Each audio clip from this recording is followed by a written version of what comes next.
అందరికీ నమస్కారం. రేపటి రాశి ఫలాలు 14 జూలై 2026 స్వస్తి శ్రీ పరాభనామ సంవత్సరం ఉత్తరాయణం.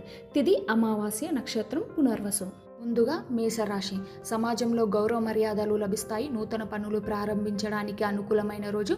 ఉద్యోగంలో మీ ప్రతిభకు తగిన ఫలితం దక్కుతుంది. రియల్ ఎస్టేట్ లేదా భూమి కొనుగోలు విషయంలో అనుకూలమైన నిర్ణయాలు తీసుకుంటారు. చేయవలసిన పరిహారం హనుమాన్ చాలీసా చదవండి. తదుపరి రాశి వృషభ రాశి. ఆర్థిక విషయంలో కొంత సంతృప్తి కలుగుతుంది. కుటుంబ సభ్యులతో ఆనందంగా గడుపుతారు. పాత బాకీలు ఏదైనా ఉంటే డబ్బు చేతికి అందుతుంది. వ్యాపార విస్తరణకు ఈరోజు అనుకూలమైన రోజు. చేయవలసిన పరిహారం మహాలక్ష్మిని స్మరించుకొని నెయ్యి దీపం పెట్టండి. తదుపరి రాశి మిథున రాశి. మానసిక ప్రశాంతత లభిస్తుంది. అనుకున్న పనులు సకాలంలో పూర్తవుతాయి. వ్యాపారస్తులకు లాభాలు వచ్చే అవకాశం ఉంది. విద్యార్థులకు పోటీ పరీక్షల్లో మంచి ఫలితాలు వచ్చే అవకాశం ఉంది. చేయవలసిన పరిహారం విష్ణు సహస్రనామ స్తోత్రం చదవండి. ఇంకా మన ఛానల్ని సబ్స్క్రైబ్ చేసుకోకపోతే ఇప్పుడే సబ్స్క్రైబ్ చేయండి. తదుపరి రాశి కర్కాటక రాశి. ప్రయాణాల్లో అప్రమత్తంగా ఉండాలి. అనవసరమైన గొడవలకు పోకూడదు.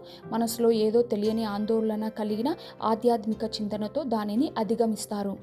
కుటుంబ సభ్యుల ఆరోగ్యంపై శ్రద్ధ వహించండి. చేయవలసిన పరిహారం శివాభిషేకం లేదా శివనామస్మరణ చేయండి. తదుపరి రాశి సింహరాశి. అకస్మాత్తుగా ధనలాభ సూచనలు ఉన్నాయి. గతంలో నిలిచిపోయిన ముఖ్యమైన ప్రభుత్వ పనులు ఈరోజు సానుకూలంగా మారుతుంది. మిత్రుల సహాయంతో పాత సమస్యలు తీరిపోతాయి. చేయవలసిన పరిహారం సూర్యాష్టకం చదవండి లేదా సూర్యునికి అర్ఘ్యం సమర్పించండి. తదుపరి రాశి కన్యా రాశి. వృత్తి ఉద్యోగ రంగంలో మంచి గుర్తింపు లభిస్తుంది. కొత్త బాధ్యతలు స్వీకరిస్తారు. కార్యాలయంలో మీ పనితీరు మెచ్చుకొని కొత్త ప్రాజెక్టులు ఇచ్చే అవకాశం ఉంది. కొత్త వాహనాలు కొనుగోలు చేస్తారు. చేయవలసిన పరిహారం గణపతి ఆరాధన చేయండి. తదుపరి రాశి తులారాశి. దైవ చింతన పెరుగుతుంది. పుణ్యక్షేత్రాల దర్శనం చేసే సూచనలు ఉన్నాయి. నిలిచిపోయిన పనులు వేగంగా పూర్తవుతాయి. సమాజంలో మీ సలహాలకు సూచనలకు మంచి విలువ లభిస్తుంది. చేయవలసిన పరిహారం లలితాదేవి స్తోత్రం లేదా అమ్మవారి దర్శనం. తదుపరి రాశి వృశ్చిక రాశి. తొందరపాటు నిర్ణయాలు వల్ల నష్టపోయే అవకాశం ఉంది. ఆహార నిర్ణయాలు పాటించండి. యోగా లేదా ధ్యానం చేయండి. ఇతరుల విషయంలో జోక్యం చేసుకోవద్దు. వాహనాలు నడిపేటప్పుడు జాగ్రత్త అవసరం. చేయవలసిన పరిహారం సుబ్రహ్మణ్య స్వామి ఆరాధన లేదా దైవ దర్శనం చేసుకోవాలి. తదుపరి రాశి ధనస్సు రాశి.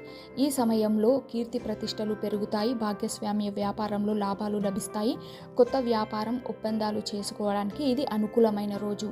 పాత మిత్రులను కలుసుకునే అవకాశం ఉంది. చేయవలసిన పరిహారం గురు శ్లోకం చదవండి లేదా అరటి చెట్టుకి పూజ చేయండి. తదుపరి రాశి మకర రాశి. కోర్టు వ్యవహారాలు లేదా పాత వివాదాలు మీకు అనుకూలంగా మారే అవకాశం ఉంది. పాత అప్పులు తీర్చడానికి మార్గాలు సుగమం అవుతుంది. చేయవలసిన పరిహారం శని గాయత్రి మంత్రం లేదా నల్ల నువ్వులను దానం చేయండి. తదుపరి రాశి కుంభరాశి. సంతానం, చదువు, కెరియర్ విషయంలో మంచి వార్తలు వింటారు. కొత్త కోర్సులు నేర్చుకోవడానికి ఆసక్తి చూపుతారు.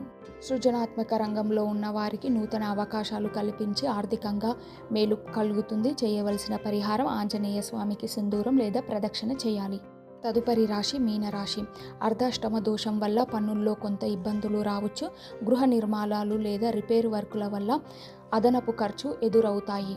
అనుకున్న పనులు సమయానికి పూర్తి కాకపోయినా పట్టుదలతో శ్రమిస్తే ఫలితం దక్కుతుంది. చేయవలసిన పరిహారం శివాలయంలో దీపారాధన చేయండి లేదా పేదవాళ్లకు అన్నదానం చేయండి. లోకా సమస్త సుఖినో భవంతు.